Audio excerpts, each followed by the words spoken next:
Durante a sessão da Comissão de Constituição e Justiça da Câmara dos Deputados, que aprovou diversos projetos de lei de emendas à Constituição para limitar os poderes dos ministros do Supremo Tribunal Federal, o deputado Domingos Sávio esmagou as narrativas que estavam sendo propaladas pelos deputados da extrema-esquerda e explicou a absoluta e urgente necessidade de reagir aos abusos que vêm sendo cometidos por ministros, em especial o ministro Alexandre de Moraes, e de combater a ditadura da toga que tomou o país. O deputado apontou que todo poder precisa ser controlável para que se combatam abusos em qualquer um deles. Sávio explicou que há mecanismos para combater abusos no Executivo e no Legislativo e prosseguiu. Quanto ao Poder Judiciário, nós estamos testemunhando abusos e são abusos feitos de forma descarada, de forma criminosa. E não há nada a se fazer, é se calar, é se curvar, é aceitar. O deputado rebateu a ridícula alegação de que propor mecanismos de controle de abusos seria equivalente a um ataque à instituição. Ele disse: "Eu defendo o Supremo, a instituição. Agora eu vou defender criminoso? Porque ele se assentou lá dentro, ele agora é todo poderoso? Não se pode atribuir a ele o crime de responsabilidade?" Domingos Sávio listou uma parte dos abusos cometidos pelo ministro Alexandre de Moraes, dizendo: "Eu digo com clareza, na minha opinião, que o senhor Alexandre de Moraes não respeitou o devido processo legal ao jogar na cadeia pessoas inocentes que não tiveram o devido direito de defesa, não tiveram o duplo grau de jurisdição que é previsto no Código de Processo Penal. Eles tiveram seus advogados impedidos de agir. Mas ele foi além, ele se omitiu de maneira, na minha opinião, criminosa, não cumprindo o seu dever diante de um pedido, inclusive endossado pela Procuradoria-Geral da República, para que o Clezão, doente, pudesse cumprir em casa uma prisão preventiva porque ele não foi julgado. Não havia absolutamente nada. Ele era um homem inocente, com uma história de vida, de dedicação, de trabalho, um homem simples, um trabalhador aqui do DF.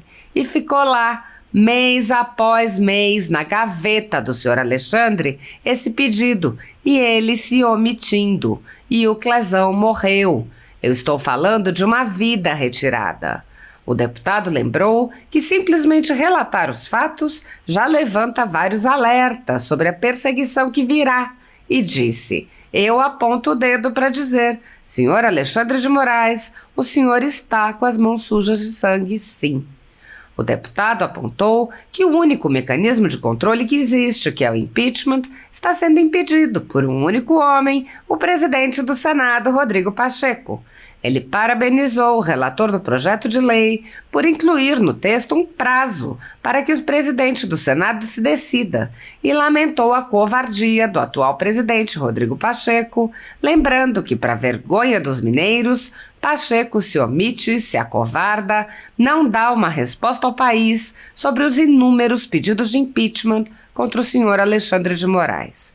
Dirigindo-se a Pacheco, o deputado questionou: "Que interesses o senhor tem para sequer discutir um assunto que o Brasil clama para ser discutido?"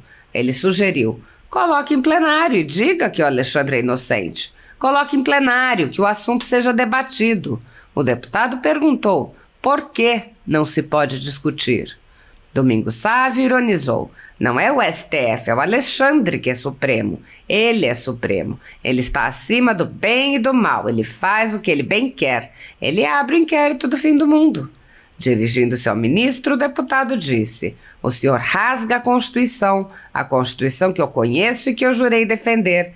E eu não posso jurar defender a Constituição e me calar." O deputado explicou: "O problema é que existe, neste momento, um grupo de deputados de esquerda que entendem o seguinte: virou um STF de esquerda ideologicamente cooptado.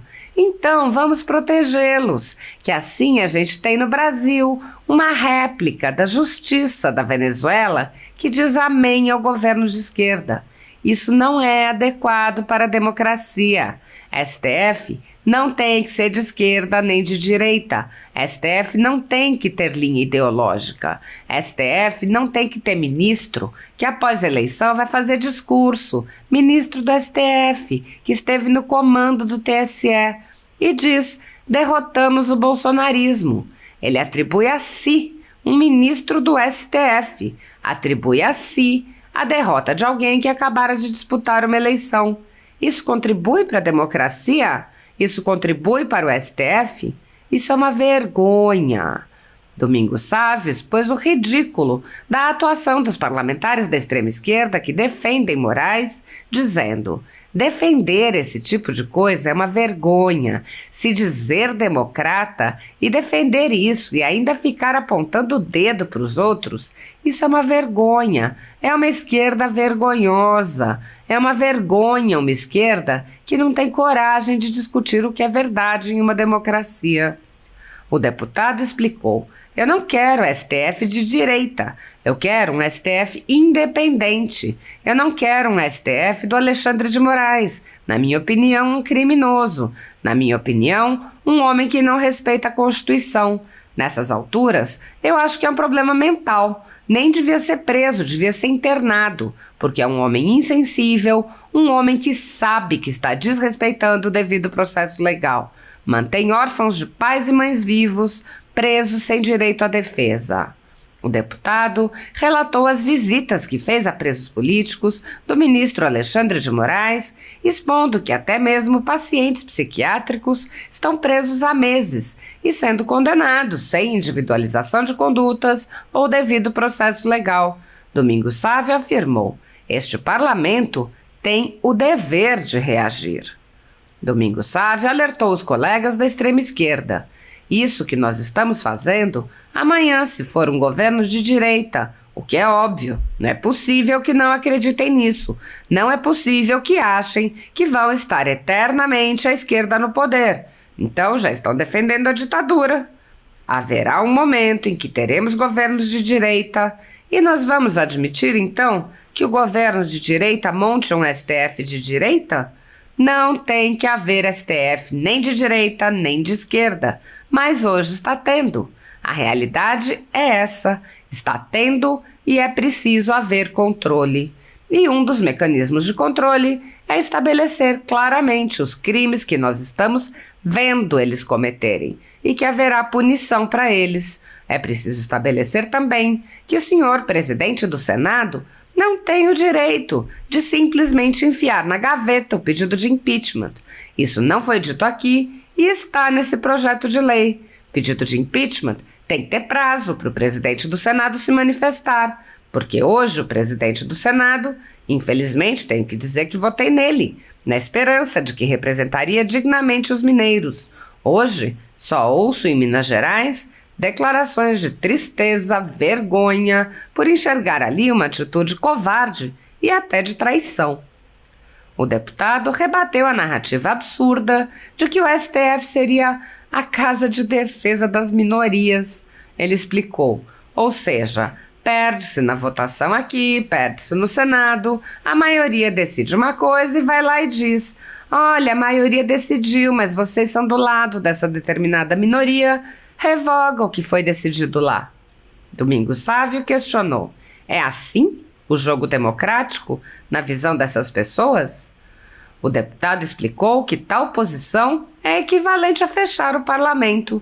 Ele disse: eu nunca defendi isso, mas é o equivalente a dizer: feche o parlamento. Para que parlamento? Se o parlamento, por maioria, decide, mas depois o Supremo simplesmente revoga a decisão porque ela não agradou a determinada minoria. Ele explicou: governo de minoria ou de um só chama-se ditadura. Governo democrático é constituído por maioria. Por isso nós votamos. Nós votamos foi para eleger quem teve menos voto ou para eleger quem teve mais voto? Como é que se constitui uma decisão democrática? É pela maioria. E hoje o STF simplesmente ignora o nosso papel. O deputado afirmou: espero que não precisemos usar nada disso e que isso que está sendo feito aqui sirva para acordar o STF e para que eles sigam no caminho da Constituição, nem da direita, nem da esquerda, o caminho do equilíbrio, como a justiça já pressupõe, o caminho do equilíbrio, da isenção, cego com relação aos interesses, mas muito firme com relação à aplicação da justiça, da lei e da Constituição. Apesar de alguns senadores agirem no limite de seus poderes para frear os atos autoritários de ministros das Cortes Superiores, a Casa Legislativa como um todo permanece cega, surda e muda, indiferente aos ataques à democracia, graças ao seu presidente Rodrigo Pacheco, que engaveta todos os pedidos de impeachment de ministros de Cortes Superiores que chegam às suas mãos. Os senadores há muito tempo têm conhecimento dos inquéritos secretos conduzidos pelo ministro Alexandre de Moraes, utilizando delegados da Polícia Federal escolhidos a dedo para promover uma imensa operação de fishing expedition contra seus adversários políticos. O desrespeito ao devido processo legal e a violação ao sistema acusatório são marcas dos inquéritos políticos conduzidos pelo ministro e já foram denunciados pela ex-procuradora-geral da República, Raquel Dodge, que promoveu o arquivamento do inquérito das fake news, e também por inúmeros juristas, inclusive em livros como Inquérito do Fim do Mundo, Sereis como Deuses e Suprema Desordem, Juristocracia e Estado de Exceção no Brasil. O ministro Alexandre de Moraes já foi chamado de xerife pelo então colega Marco Aurélio Mello pelos excessos cometidos em seus inquéritos. Até na imprensa internacional as denúncias vêm se avolumando. O ministro Cássio Nunes Marques consignou em voto as violações de direitos humanos nas prisões em massa ordenadas por Moraes. Apesar das constantes denúncias, o Senado brasileiro segue inerte. Os senadores sabem sobre os jornais que foram estourados e tiveram todos os seus equipamentos apreendidos, como a Folha Política, e sabem sobre os jornalistas perseguidos, presos e exilados. Os senadores não apenas foram informados sobre a invasão de residências de cidadãos e apreensão de bens, mas também viram sem qualquer reação operações contra seus próprios membros, o senador Harold de Oliveira e o senador Marcos Duval. Os senadores sabem que muitos meios de comunicação vêm sendo censurados há muito tempo. Os senadores souberam sobre a prisão do deputado Daniel Silveira em pleno exercício do mandato por palavras em um vídeo. Os senadores sabem que o ex-deputado voltou a ser preso por supostas violações a medidas cautelares que foram impostas em um processo que tinha sido extinto pela graça presidencial. Os senadores sabem que a graça presidencial constitucional foi cancelada.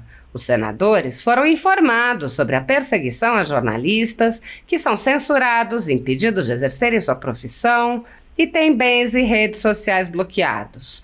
Os senadores sabem que ativistas passaram um ano em prisão domiciliar, sem sequer denúncia, obrigados a permanecer em Brasília, mesmo morando em outros estados. Os senadores sabem das violações a prerrogativas de advogados. Os senadores sabem sobre a prisão de Roberto Jefferson, presidente de um partido, e sua destituição do cargo a mando de Moraes. Os senadores sabem da censura a parlamentares. Os senadores sabem que jornais, sites e canais conservadores têm sua renda confiscada. Os senadores sabem sobre as prisões em massa, sem individualização de condutas, sobre acusações descabidas. Os senadores sabem sobre as multas estratosféricas e confiscos de propriedade. Os senadores sabem que crianças ficam presas com seus pais, sem meios de sustento, em cautelares sem prazo para acabar. Os senadores sabem que Clériston Pereira da Cunha morreu no cárcere, com um pedido de soltura, aguardando que o ministro se dignasse a apreciar. Os senadores sabem que outras pessoas presas injustamente só foram soltas após a morte do preso político no cárcere. Os senadores sabem que pessoas inocentes estão sendo condenadas sem provas. Os senadores conhecem muitos outros fatos. Mesmo assim, Todos os pedidos de impeachment, projetos de lei, requerimentos de CPI seguem enchendo as gavetas do senhor Rodrigo Pacheco. Há mais de 5 anos, o ministro Alexandre de Moraes conduz, em segredo de justiça, inquéritos políticos direcionados a seus adversários políticos. Em uma espécie de parceria com a velha imprensa, matérias, reportagens e relatórios são admitidos como provas, sem questionamento, substituindo a ação do Ministério Público e substituindo os próprios fatos, e servem como base para medidas abusivas que incluem prisões políticas, buscas e apreensões, bloqueio de contas, censura de veículos de imprensa, censura de cidadãos e parlamentares, bloqueio de redes sociais, entre muitas outras medidas cautelares inventadas pelo ministro, sem qualquer chance de defesa ou acesso ao devido processo legal. O mesmo procedimento de aceitar depoimentos de testemunhas suspeitas e interessadas e tomar suas palavras como verdadeiras se repete em diversos inquéritos nas cortes superiores. A Folha Política já teve sua sede invadida e todos os seus equipamentos apreendidos a mando do ministro Alexandre de Moraes. A renda do jornal está sendo confiscada a mando do ministro Luiz Felipe Salomão, ex-corregedor do Tribunal Superior Eleitoral, com o aplauso dos ministros Luiz Roberto Barroso, Alexandre de Moraes e Edson Fachin. Todos os rendimentos de mais de 20 meses de trabalho de jornais, sites e canais conservadores são retidos sem qualquer base legal. Se você apoia o trabalho da Folha Política e pode ajudar a impedir o fechamento do jornal, doe qualquer valor através do Pix, utilizando o QR Code que está visível na tela ou o código ajude@folhapolitica.org. Se preferir transferência ou depósito, a conta da empresa Raposo Fernandes está disponível na descrição deste vídeo e no comentário fixado no topo. Há mais de 10 anos, a Folha Política vem fazendo a cobertura da política brasileira, quebrando a espiral do silêncio imposta pelo cartel de mídia que quer calar vozes conservadoras. Pix, ajude@folhapolitica.org. Assista. Nosso morador inscrito, deputado Domingos Sávio. Presidente, deputada Cristo Nieto, meus colegas parlamentares. Eu vou iniciar, inclusive, fazendo um comentário sobre o que acabamos de ouvir do colega. Ele dizia que, primeiro, considera inadequado que a Comissão de Constituição e Justiça esteja debatendo uma série de projetos que atribui que seriam contra o STF, a Suprema Corte. Eu não vejo assim. Mas é interessante, e eu tenho, pelo querido colega Alencar, um respeito enorme, todos os colegas, indiferente das nossas posições ideológicas, das nossas linhas partidárias, eu sempre procuro conviver num nível de respeito, numa linha de trabalho em defesa das minhas ideias. Mas aqui é preciso que a gente coloque às claras algumas contradições. Por um lado, se diz que é preciso que se combata os abusos de todos os poderes. Eu ouvi isso aqui agora. É preciso combater o abuso do Poder Legislativo, do Poder Executivo, do Poder Judiciário. Nós temos mecanismo para combater abuso do Poder Legislativo. Aliás, o próprio Poder Judiciário o faz na sua absoluta legitimidade. E não está se tirando dele essa prerrogativa em momento algum. Do Poder Executivo, da mesma forma, há vários mecanismos, inclusive essa casa o exerce. Do Poder Judiciário, nós estamos testemunhando os abusos, mas é de forma descarada, é de forma criminosa. E não tem nada o que se fazer. E é se calar, e é se curvar, e é se aceitar. Então é por isso que não se viu antes essa indagação feita. Por que nunca na Comissão de Constituição e Justiça não se debruçou sobre projetos para se tratar dessa questão dos abusos cometidos pelo STF? Primeiro, porque de fato não era assim antes. E nós vemos ex-ministros do STF, não é um ou dois, são vários, quase que a unanimidade dos ex-ministros do STF, vivos, juristas de uma competência indiscutível, como Ives Gandra e tantos outros, sistematicamente apontando os abusos que estão sendo cometidos pelo STF, as ações de inconstitucionalidade e desrespeito, e agora já enveredam para o caminho do crime. É isso que eu estou dizendo com todas as letras.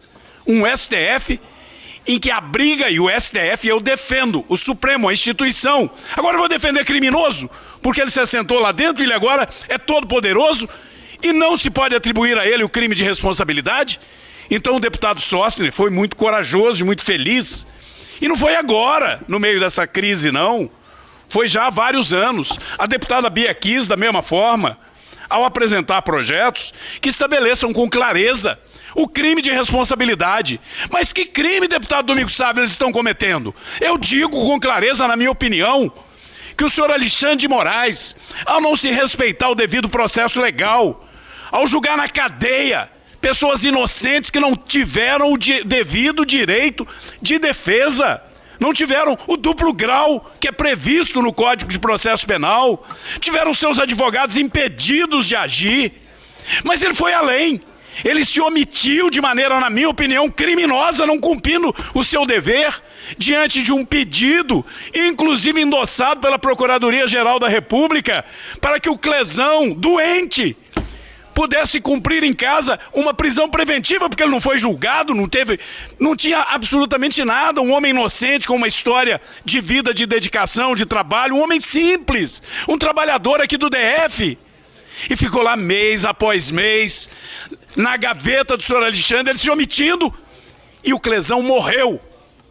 Eu estou falando de uma vida retirada. E aí não se pode falar nada. Pelo contrário, cuidado, Domingos, daqui a pouco ele te persegue. Não vai perseguir. Eu tenho 8 mandatos de vida pública, uma história limpa. Os colegas que estão aqui, quem são de Minas Gerais, me conhecem, de vereador, prefeito, deputado estadual, deputado federal. E eu aponto o dedo para dizer, senhor Alexandre de Moraes, o senhor está com as mãos sujas de sangue, sim. O senhor condena a 16 anos, a 14 anos, sem direito de defesa.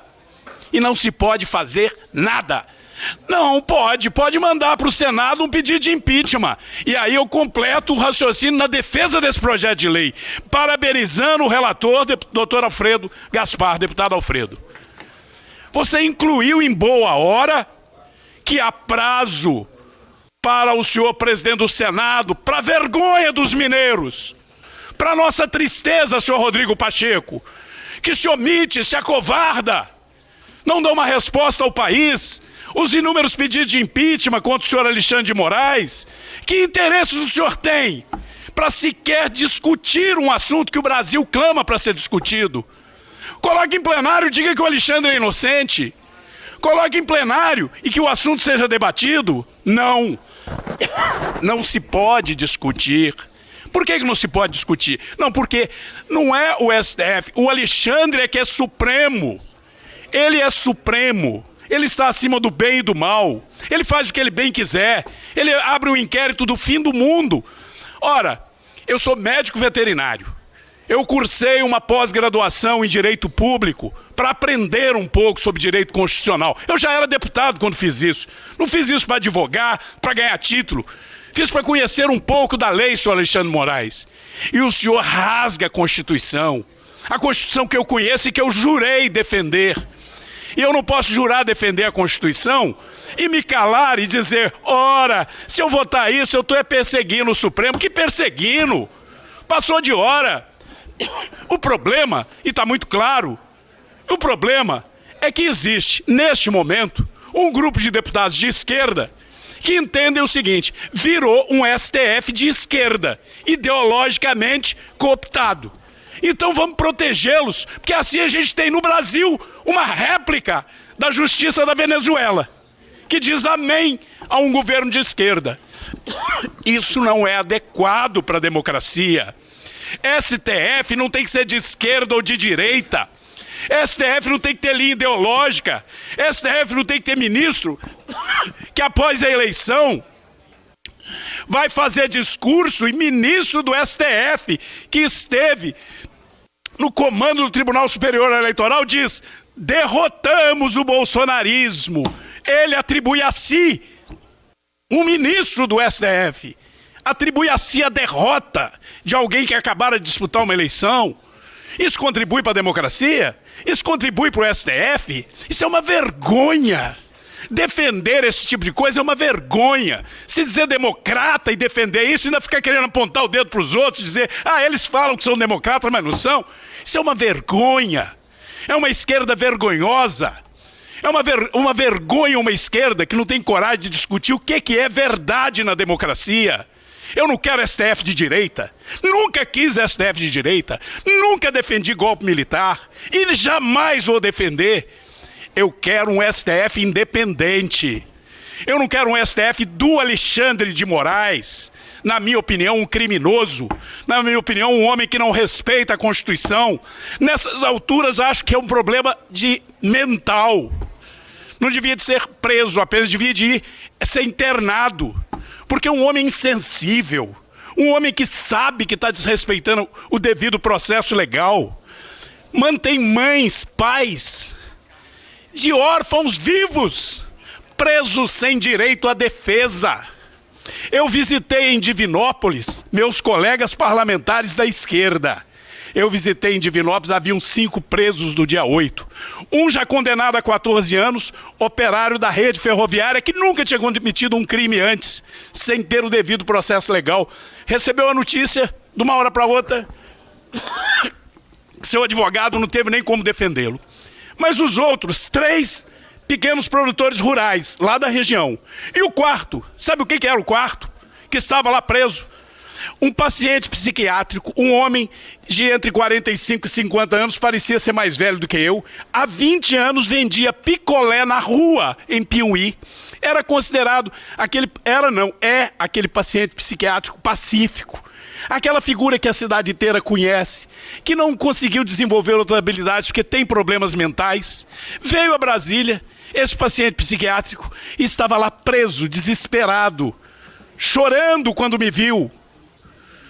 É isso que está preso, dizendo que é golpista, terrorista. Vi dizer que um determinado indigente, morador de rua, está na mesma situação aqui em Brasília. E nós vamos achar que não, mas é o STF, ele tem o direito de errar por último. Ainda tem coragem de falar isso? Como tem o direito de errar por último e tirar a vida das pessoas? Não tem o direito de tirar a vida das pessoas. Esse parlamento tem o dever de reagir. E aí, ainda comete o absurdo de falar isso é equivalente ao Estado Novo, porque o Estado Novo é que podia rever decisão. Ora, tenham respeito conosco. O Estado Novo era revista a decisão de maneira autocrática, pelo ditador de plantão. Nós estamos falando em rever decisão pelo Congresso, com quórum elevadíssimo, com responsabilidade. Isso que nós estamos fazendo amanhã, se for um governo de direita, o que é óbvio, não é possível que vocês não acreditam nisso. Não é possível que vocês acham que vocês vão estar eternamente à esquerda no poder. Então vocês já estão defendendo a ditadura. Haverá um momento em que teremos governos de direita. E nós vamos admitir então que um governo de direita monte um STF de direita? Não tem que ter STF nem de direita nem de esquerda, mas hoje está tendo. A realidade é essa. Está tendo e precisa ter controle. E um dos mecanismos de controle é estabelecer claramente os crimes que nós estamos vendo eles cometerem e que haverá punição para esses crimes. E estabelecer também que o senhor presidente do Senado não tem o direito de simplesmente enfiar na gaveta o pedido de impeachment. Isso não foi dito aqui, isso está nesse projeto de lei. Pedido de impeachment tem que ter prazo para o presidente do Senado se manifestar. Porque hoje o presidente do Senado, infelizmente, tenho que dizer, inclusive, que votei nele, na esperança de que representaria dignamente os mineiros. Hoje, o que eu ouço em Minas é tristeza, vergonha, por enxergar ali uma atitude covarde e até de traição. Já pedi a ele, reaja, faça o que é certo, faça o que é justo, coloque em pauta o pedido de impeachment, coloque em pauta as matérias, como está sendo feita aqui na Câmara. E não tem nada de errado nisso, não é perseguição ao Supremo, isso é defesa do Supremo. Supremo enquanto instituição, é reação. Porque eu ouvi aqui de uma colega dizer, não, é porque lá agora virou a casa da defesa das minorias, ou seja, você perde na votação aqui, perde no Senado, a maioria decide uma coisa, aí você vai lá e diz, olha, a maioria decidiu, mas vocês são do lado dessa determinada minoria, revoga o que foi decidido lá. É assim o jogo democrático na visão dessas pessoas? É assim o jogo democrático na visão dessas pessoas. Então é inaceitável isto. Aí é preferível, e eu nunca defendi isso, é o equivalente a dizer, fecha o parlamento. Para que parlamento? Se o parlamento por maioria decide, mas depois basta ir lá e o Supremo simplesmente revoga porque não agradou a determinada minoria. Ora, eu respeito as minorias, mas governo de minoria ou de um só chama-se ditadura. Governo democrático é constituído por maioria, por isso que nós votamos essa semana passada. Nós votamos foi para eleger quem teve menos voto ou para eleger quem teve mais voto? Como é que se constitui uma decisão democrática? É pela maioria. E hoje o STF simplesmente ignora o nosso papel. Portanto, presidente, nós somos absolutamente favoráveis a esse projeto e eu acho que o parlamento está dando uma contribuição ao STF. Espero que a gente não precise usar nada disso. Que isso que está sendo feito aqui sirva para acordar o STF e para que eles sigam no caminho da Constituição. Nem da direita, nem da esquerda. O caminho do equilíbrio, como a justiça já pressupõe. O caminho do equilíbrio, da isenção, cego com relação aos interesses, mas muito firme com relação à aplicação da justiça, da lei e da Constituição. Próximo